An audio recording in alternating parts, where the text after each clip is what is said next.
Defining parameters in functions, methods, and constructors is a common practice in programming. However, the more we write code and the bigger the project gets, the higher the chance that we face various issues on defined parameters. And that's where the check parameters command from DCM CLI comes into play. Let's see how this command can help you to identify potential issues on parameters.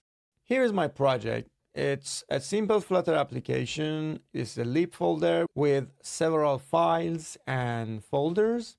And then I have two local packages and some test, which is testing the widgets and the service. For example, this one is my auth service, and I do have a test for that here as well. To check the parameters on this project, I can just run DCM check parameters command. If you would like to have a shorthand, you can use the P command. Let's go ahead and run the check parameters. As you can see, I have 4 issues on functions, methods, and constructors. The output is very clear, and as you can see, you can read even what is the problem related to that particular function or parameter. For example, here is my model file, and in this method I have a greeting parameter which might have some issues. If I open it right now, it says in this function you have this optional parameter where it's probably not necessary to have it as an optional. Why?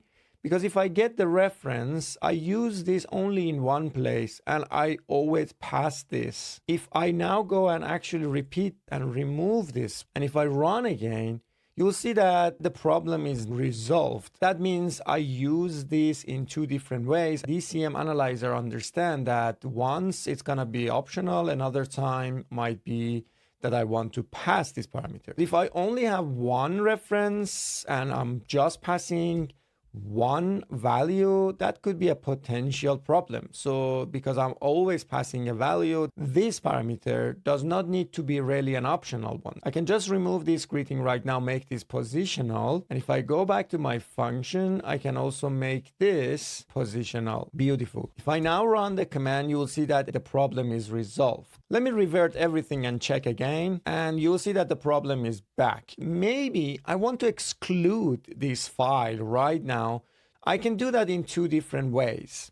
I can either exclude the entire file by passing the comment ignore for file parameters. And if I run the command again, you'll see that the file is not being checked anymore. There's another way as well, and that's the analysis option YAML file. If you open that, under the Dart code metrics, you can define and exclude parameters config entry, where you can define either glow pattern to exclude any file under a folder, or you can explicitly pass only a file. For example, here I want to pass the auth service, and if I run again, you will see that because I removed the comment from the file, now this is appearing again with the issue, but the auth service is now ignored. What if you only want to exclude check for this method? In this case, you can actually ignore each issue type independently. This method is being checked for unnecessary optional parameters, right? And it's appearing here. So what I can do, I can just write an ignore comment with unnecessary optional parameters. If I check, you will see that I do not have this method anymore. The DCM check parameters by default check for optional parameters, as you've seen. It will check for parameters that are optional but never passed. It will check for parameters with unnecessary nullable, and as you can see, this is an example. It will also check for optional parameters that are always passed and therefore unnecessarily marked as optional. That was actually the issue we had here, unnecessary optional parameters. In fact, you can check for more issues related to parameters. I'm going to show you quickly with flags how you can extend this check. However, I want to show you one more thing before we go, and that's more of the issue types. You will see that right now you can ignore this issue type. There are in fact more than one. We have the unnecessary nullable parameters, never passed parameters, unnecessary optional parameters, same value, redundant default value, redundant parameters, unused, visible for testing, and broad type. Some of them are being checked by default, but some of them you need to pass a flag. And that's where I want to talk about the broad type, visible for testing, redundant default value, same value. You can always refer to the DCM documentation. Don't worry about remembering all of that. Remove this one as well. Let's run the command again. And now we have 4 issues.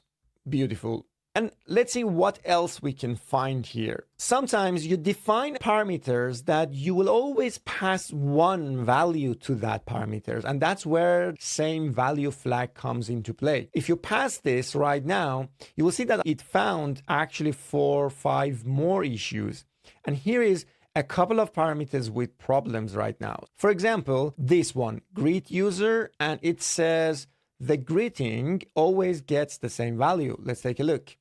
We do have a function on the auth service as greet user, and that has the name and greeting. Okay, let's take a look at the references for this function. I use this method in 2 different places. These are the 2 different usage. We see that we have the reference. And in both usage, you will see that the second parameter is hello. It's like the same value. This is quite handy. So if you are passing the same value all the time for one of the parameters, that might be simplified. For example, I can simply remove this and make this as hello. Then we need to make sure that in the references, we need to remove what we have done. Now let's check again. You'll see that 1 is out. So we fixed 1 issue. There's another flag that helps you to find unused default value. Like you pass a value and there's no usage for that. Let's go ahead and try this. There you go. We now have 1 more issue in this case. Let's see where is that problem. Always gets a value and therefore the default value high is redundant. Let's take a look at that. We are having an optional problem here. In fact, here we do have 2 problems. We do have the always passed and can be made non-optional, so it is unnecessary optional, as well as we always pass a value where it does not need to be high anymore. We're not using that anymore. So therefore, this is a type of problem that you see. And how can you figure out whether it's right or not? It's the reference. If I just get a reference of this function, you will see that I used only in one place and it's always hello. If I repeat this and say hello 1 and then remove this, the error related to this issue is going to be resolved. So if I now run the command again, you will see that I have 3 errors and there's no error related to the model. So this method where I was checking. Beautiful. Let me run the command without any flag again. There you go. We have 3 issues. I want to go ahead and fix this problem. It says unnecessary nullable. If you get a reference of Firebase Crashlytics, you will see that you are using this in several places and it's always being passed. So it does not need to be optional anymore. We can just make it required, and this needs to be also removed, as well as this nullable check. And here we can make this required. All right, let's run the command again. There you go. Now we only have 1 problem, and that problem is related to this. If I get a reference, you'll see that there is no reference. It's not being used anywhere. In fact, if I search this, you will see that there is nowhere that I use this. And that's where we can actually remove this unused one. And if you wish to keep this parameter for any reason, so you can just ignore it from being checked. Let's do that. There we go. There is no parameter issues. Let's now move on to other flags. So far, we talked about same value flag and the show unused default value flag. But let me now talk about show redundant. So sometimes you're defining a parameters that is a redundant for another parameters. Let me give you an example. Here is my process list. In my process list, numbers are a list of integer, and the length is also required. It's a positional meter. It's not really necessary because in this case, this is redundant and I can literally get the length from the numbers, right? This is a type of redundancy that the DCM can find for you. Let me just remove this and replace this with lengths. There's also another flag that I want to talk about and give you an example, and that is show unused visible for testing. Sometimes you're defining parameters like this one on our service. This is test config, right? And this test config is only visible for testing. It is supposed to be used only in test files. If I open my test files right now, here is the first reference for auth service, and I'm not passing any test config. And here is another test that I have. And again, I'm not using or passing the test config. This is a type of issues that you define some kind of parameters to use in test. Maybe you refactor your test or whatever, and you're not using these parameters anymore. There's another one that I want to talk before we run the command again, and that's going to be show broad types flag. That's an interesting one. Let me give you an example. In auth response class, I do have now a method called parse object. As you can see, I'm passing a broad type into my argument. The argument is input and the type is object, right? And if I take a look at the reference of where I'm using this method, that is where I use it. That is going to be only a string. If that is the case, and I'm gonna use the parse object always on the string, maybe I don't need to define this as an object. I can define this as a string. So this is a type of scenarios that the show broad types flag can help you. Let's run this one. There you go. Now the parse object is being recognized as having an issue with a broad type, and you can see that you can have a more specific type. In this case, a string.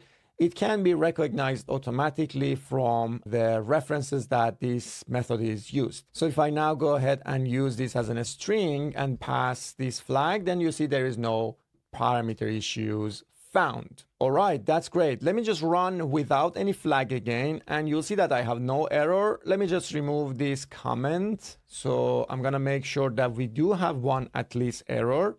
Here it is. Now I'm gonna talk about the reporter flag. And when you run the command, by default, the reporter is console, and that you will see the report of this command into your console beautifully. The console value is default, though you can change it to other values. For example, you can change it to JSON, and this is going to be the type of report. It's also important to know if you're using this command on any type of CDCI, so then you might need different reporters. For example, if you're using GitLab, you might want to pass the reporter as GitLab. Or on other CDCI, for example, Bitbucket or GitHub Actions, Azure DevOps, CodeMagic, and so on, you may want to have different reporters.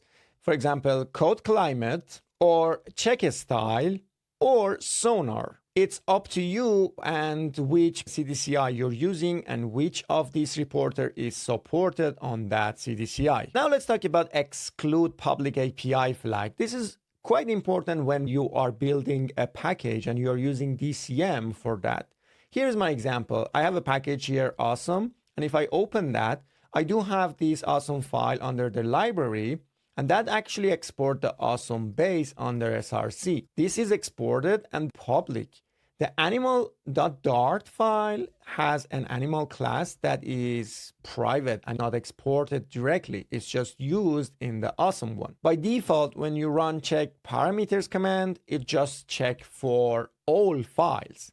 But if you just say exclude public API, it will not take into account whatever is exposed publicly. Let's have an example. On the awesome class right now, and here on this method, I define these optional parameters, but I'm not using that at all. I run the command without the excluding public API. You will see that I do have now an issue with this parameter that we just defined. But if I pass the exclude public API, then you will see that the error is not appearing anymore. There's another way that you can override these public API. It's if you always want to pass this flag to your command, You don't need to do that all the time with a flag. You can override it as a config entry. If I now go to my awesome and open my analysis option, I can write the exclude public API entry under the dart code metrics and make it as a true. This time, if I run the DCM check parameters, it will still exclude the public API. And that's it about the check parameters command.